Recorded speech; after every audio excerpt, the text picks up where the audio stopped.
उस रात जैसे जिंदा थी। हर चीज में एक अजीब सी हलचल थी, मानो रात की आत्मा जाग उठी हो। हवा भूखे भेड़िए की तरह गरज रही थी। उसकी आवाज में एक अजीब सी दहशत थी जो दिल को कंपा देती थी। अमावस्या की रात थी, बिना चांद की रात। आसमान में तारे भी जैसे छुप गए थे और चारों तरफ सिर्फ घना अंधेरा था। अंधेरा भारी था, घुटन पैदा करने वाला। ऐसा लग रहा था जैसे हर चीज पर एक अदृश्य बोझ हो जो हर किसी को दबा रहा हो। रवि और शिवम कांप रहे थे। ठंडी हवा में उनकी सांसें भाप बनकर उड़ रही थीं। उनके चेहरे पर डर और चिंता की लकीरें साफ दिखाई दे रही थीं। वे अपने खेतों में थे, अपनी फसलों को पानी देने की तैयारी कर रहे थे। लेकिन इस रात का माहौल कुछ अलग था, जैसे कोई अनहोनी होने वाली हो। हवा में गीली मिट्टी और दूर से कुत्तों के भौंकने की गंध भरी हुई थी। ये गंध और आवाजें रात की रहस्यमयीता को और बढ़ा रही थीं। कभी कभी उल्लू के हूंट के अलावा पत्तों की सरसराहट ही सन्नाटे को तोड़ रही थी। यह सरसराहट भी जैसे किसी अनजाने खतरे का संकेत दे रही थी। ऐसा लग रहा था जैसे अंधेरा उन पर हावी हो रहा हो। चारों तरफ अनदेखी निगाहें घूर रही हों।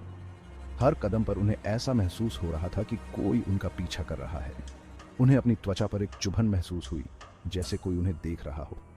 यह चुभन उनके दिल की धड़कन को और तेज कर रही थी, मानो रात खुद अपनी सांस रोक रही हो, किसी घटना के घटित होने का इंतजार कर रही हो। हर पल एक नई दहशत का एहसास करा रहा था, जैसे कुछ भयानक होने वाला हो। रवि और शिवम सिंचाई पंप लगा रहे थे। वे जल्दी जल्दी काम कर रहे थे। इससे पहले कि रात और गहरी हो, काम खत्म करना चाहते थे। अचानक रवि रुक गया। उसने घबराकर अपनी जेबें थपथपाई। अंधेरे में उसका चेहरा पीला पड़ गया। पाइप, मैं इरिगेशन पाइप भूल गया। शिवम ने गुस्से में गाली दी।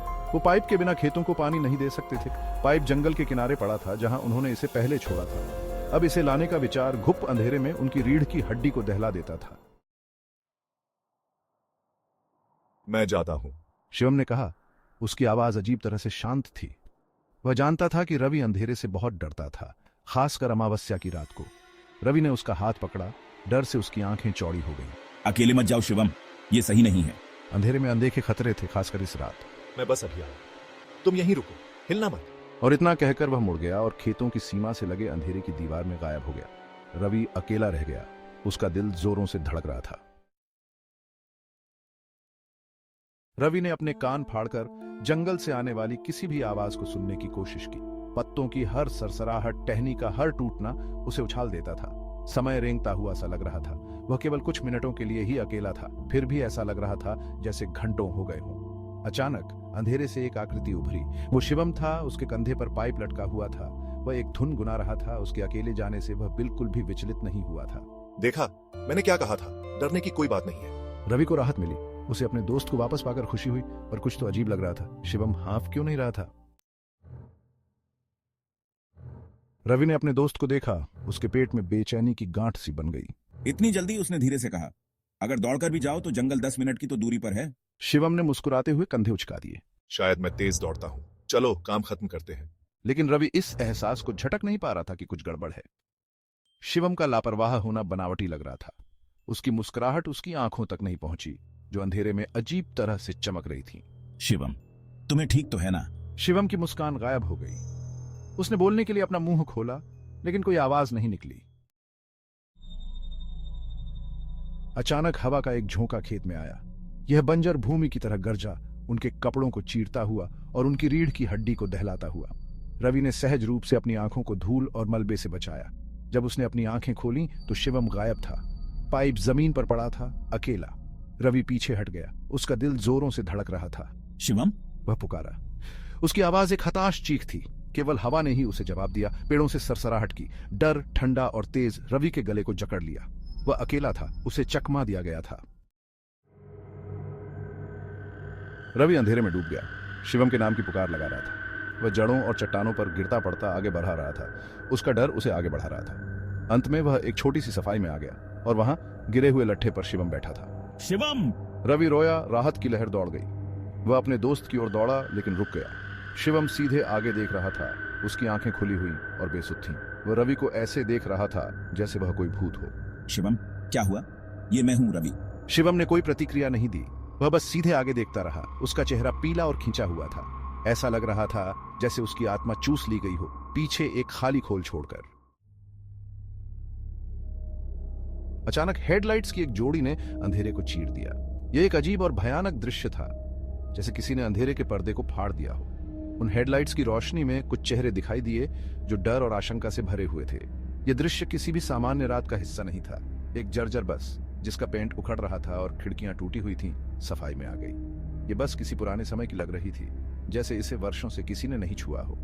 इसके चारों ओर एक अजीब सी खामोशी थी जो और भी डरावनी लग रही थी। सफाई करने वाले भी इस बस को देखकर सहम गए थे। ये उनके सामने आकर रुक गई। इसका इंजन मरते हुए जानवर की तरह घरघरा रहा था। इंजन की आवाज इतनी भयानक थी कि सुनने वालों के रोंगटे खड़े हो गए। ऐसा लग रहा था जैसे ये बस किसी भूतिया दुनिया से आई हो। हर कोई इस आवाज से डर गया था। हवा भारी हो गई, सड़न की गंध और कुछ प्राचीन और बुरी गंध से भर गई। ये गंध इतनी तीव्र थी कि सांस लेना मुश्किल हो गया था। ऐसा लग रहा था जैसे यह गंध किसी पुराने और भयानक रहस्य को छुपा रही हो। बस का दरवाजा चीखते हुए खुला। अंदर मंद रोशनी के सामने एक सिलहूट दिखाई दिया। यह सिलहूट बहुत ही रहस्यमय था, जैसे किसी भूतिया कहानी का हिस्सा हो। हर कोई इस सिलहूट को देखकर सहम गया था। यह दृश्य किसी भी सामान्य रात का हिस्सा नहीं था। वह कंडक्टर था। उसका चेहरा फटे हुए पगड़ी के साए में छिपा हुआ था। उसकी आंखों में एक अजीब सी चमक थी जो और भी डरावनी लग रही थी। ऐसा लग रहा था जैसे वह किसी भूतिया दुनिया से आया हो। उसकी उपस्थिति ने सभी को और भी डरा दिया था। उसने मुस्कुराते हुए अपनी बीड़ी से सने दांतों की एक पंक्ति दिखाई। उसकी मुस्कान इतनी भयानक थी कि हर कोई डर गया था। ऐसा लग रहा था जैसे वह किसी भूतिया कहानी का हिस्सा हो। उसकी मुस्कान ने सभी को और भी डरा दिया था। कहीं जाना है? उसकी आवाज में एक अजीब सी खामोशी थी जो और भी डरावनी लग रही थी। ऐसा लग रहा था जैसे वह किसी भूतिया दुनिया से आया हो। कंडक्टर ने कर्कश आवाज में कहा। उसकी आवाज एक सूखी सरसराती हुई फुसफुसाहट थी।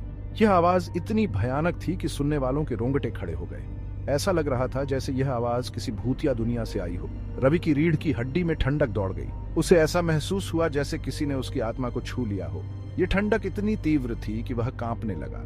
ऐसा लग रहा था जैसे वह किसी भूतिया दुनिया में फंस गया हो। कंडक्टर की आंखें एक अप्राकृतिक रोशनी से चमक रही थीं।